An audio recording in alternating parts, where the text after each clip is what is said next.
با سلام خدمت دوستان و یاران همیشگی. صدای من را از کانال آوای صفا میشنوید. امروز میخوام درباره کتاب بیندیشید و ثروتمند شوید نوشته ناپلئون هیل که یکی از مشهورترین کتاب‌های خودشناسی و موفقیت هست صحبت کنم. توی مقدمه این کتاب هیل از تجربه‌های خودش و تحقیقاتی که روی زندگی آدم‌های موفق کرده صحبت میکنه. اون توضیح میده که فکر کردن و ذهن مثبت داشتن چطور میتونه به ما کمک کنه تا به موفقیت مالی و شخصی برسیم. هدف این کتاب اینه که به آدم‌ها نشون بده چطور میتونن با تغییر در طرز فکر و باورهاشون زندگی خودشون رو بهبود ببخشن. نویسنده این کتاب رو به عنوان یک راهنمای عملی برای رسیدن به ثروت و موفقیت نوشته و معتقده که داشتن ذهنیت درست میتونه بر تمام جنبه‌های زندگی تأثیر بذاره. همکنون توجه شما رو به شنیدن چند نکته کلیدی این کتاب جلب میکنم و امیدوارم که از این نکات سودمند کتاب بهره مند شید.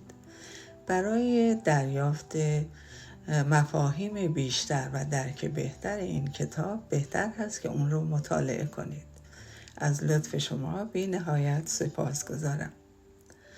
و مهمترین نکات این کتاب شامل موارد زیر هستند. 1. داشتن هدف مشخص.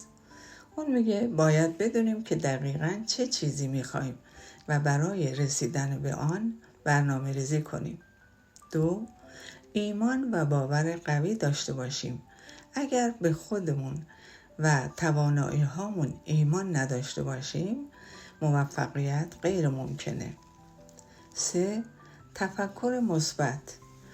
ذهنیت مثبت به ما کمک میکنه تا بر مشکلات غلبه کنیم و فرصتها رو بهتر ببینیم. 4. تصویرسازی ذهنی. باید خودمون رو در موقعیت موفقیت تصور کنیم تا ذهن ناخودآگاهمون رو به سمت اون حرکت بدیم. 5. برنامه‌ریزی و اقدام عملی. بدون یک نقشه راه مشخص و اقدام مستمر رویاهای ما فقط در حد خیال باقی میمونند. 6. پافشاری و استقامت. موفقیت به کسانی میرسه که با وجود شکست‌ها تسلیم نمیشن و ادامه میدن. 7. استفاده از شکست‌ها. هر شکست یک درس مهم داره که میتونه ما رو در مسیر موفقیت قوی‌تر کنه. 8. تصمیم گیری سریع و قاطعانه.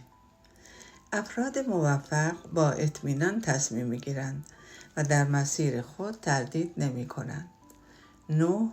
همکاری با افراد موفق. ارتباط با افراد مثبت و موفق به ما انگیزه و راهنمایی‌های ارزشمندی میده. 10. مدیریت زمان و اولویت بندی کارها.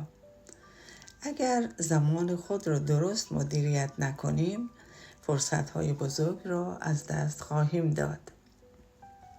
11. توسعه مهارت‌های شخصی و حرفه‌ای.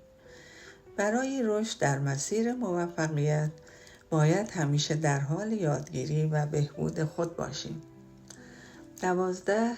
شناخت قوانین مالی و برنامه‌ریزی مالی. بدون درک درست از مدیریت پول، کسب ثروت و حفظ آن دشوار خواهد بود. 13. استفاده از قانون جذب. وقتی روی چیزی تمرکز کنیم و اون رو با احساس واقعی بخوایم، شرایط لازم برای رسیدن به اون ایجاد میشه.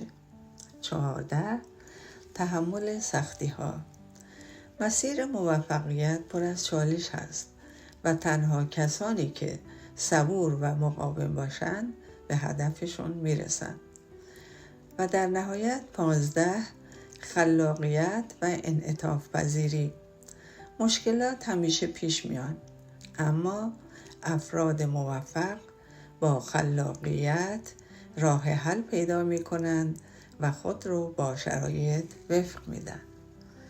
به طور کلی هیل میگه که با ترکیب تفکر مثبت، ایمان، برنامه‌ریزی و تلاش مستمر میتونیم به موفقیت و ثروت برسیم.